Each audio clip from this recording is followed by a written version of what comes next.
اب کیا کیا انہوں نے پلان کیا اور مل کے انہوں نے کچھ لوگوں کے ساتھ ملے اور انہوں نے وہ اونٹنی جو ہے اس کو قتل کر دیا, اس کو مار دیا. اور جیسے ہی انہوں نے مارا پھر ان کے اوپر عذاب آیا تھا, اور عذاب بھی 3 دن حضرت صالح علیہ السلام کو جب انہوں نے قتل کرنے کا پلان بنایا تو اللہ سبحانہ تعالیٰ انہوں نے حضرت صالح نے بتایا اپنی قوم کو کہ تم پر اب ایسے عذاب آئے گا. تو کہتے پہلے دن جو تھا ان کے سب کے چہرے سرد ہو گئے.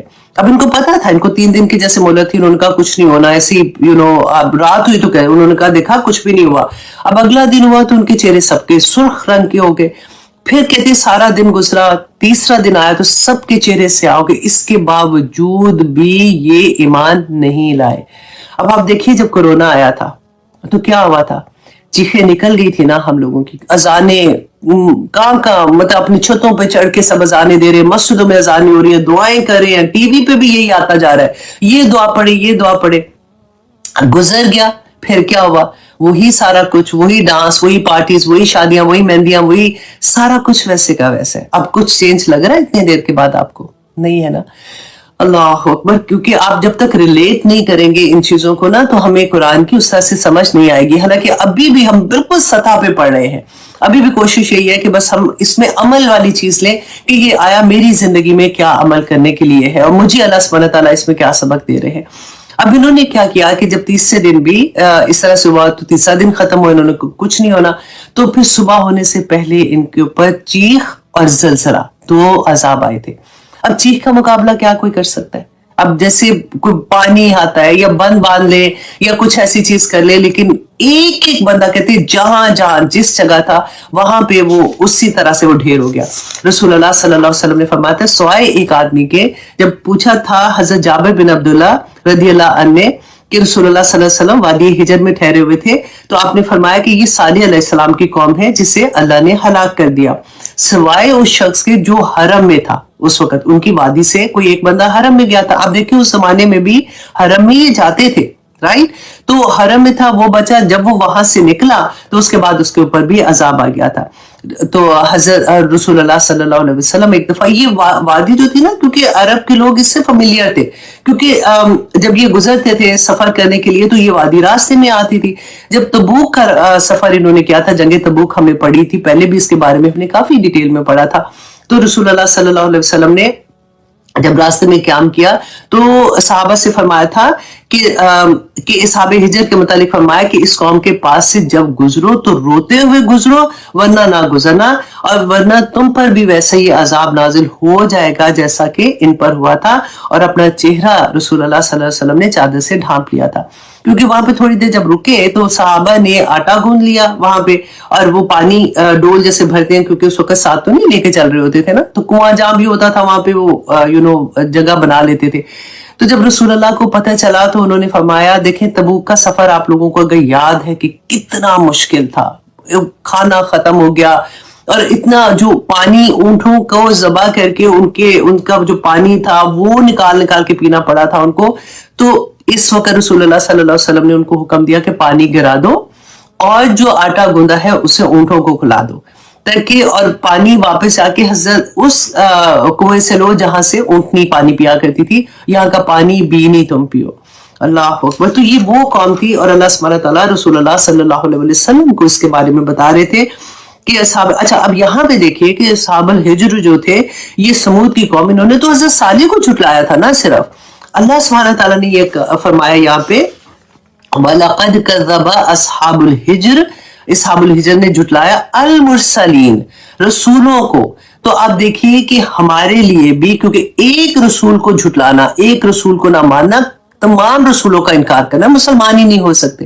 سورۃ البقرہ کی آخری رکوع میں جب ہم پڑھتے ہیں تو اللہ سبحانہ تعالیٰ نے ہمارے لیے بھی یہی فرمایا تھا کہ جو ہم نے پڑھا آمن الرسول بما انزل الیہ من ربہ والمؤمنون کل آمن باللہ وملائکتہ وکتبہ لا نفرق بین احد من رسل, لا نفرق بین احد من رسل, کہ ہم کسی رسول کے درمیان میں کوئی فرق نہیں کرتے. درجات رسولوں کے جو ہے وہ اللہ نے اپنی طرف اس کی نسبت کی کہ اللہ ہے جس نے رسولوں کسی سے کلام کیا, کسی کو کیا معجزہ دیا, کسی کو کیا کون سا رتبہ دیا, وہ اللہ سبحانہ تعالیٰ کی طرف سے تھا. لیکن ہم ایز اے انسان, ایز اے مسلمان, ہم کسی نبی کسی رسول میں فرق نہیں کر سکتے, ہمارے لیے سب ایک برابر عزت کے ہیں. اب یہاں پر آگے اللہ سبحانہ تعالیٰ نے فرمایا وَآتَيْنَاهُمْ آیاتنا, اور دی ہم نے انہیں آیاتنا اپنی نشانیاں, فَكَانُوا عَنْهَا مُعْرِضِينَ, اور وہ اس سے اعراض کر رہے تھے. اور کیوں, کون سی معجزہ میں نے ابھی آپ کو بتایا تھا نا, صالح علیہ السلام کی قوم پہ اونٹنی کا جو معجزہ تھا, تو اللہ سبحانہ تعالیٰ نے کہا اس کے باوجود بھی, معجزہ دیکھنے کے باوجود وہ انکار کرنے والے ہو گئے, اعراض کرنے والے ہو گئے. وَكَانُوا, یہ قوم کون تھی, وَكَانُوا يَنْحِتُونَ, کہ وہ تراشتے تھے, من الجبالی, پہاڑوں سے, بیوتن, گھروں کو, آمنین, امن سے رہنے کے لیے.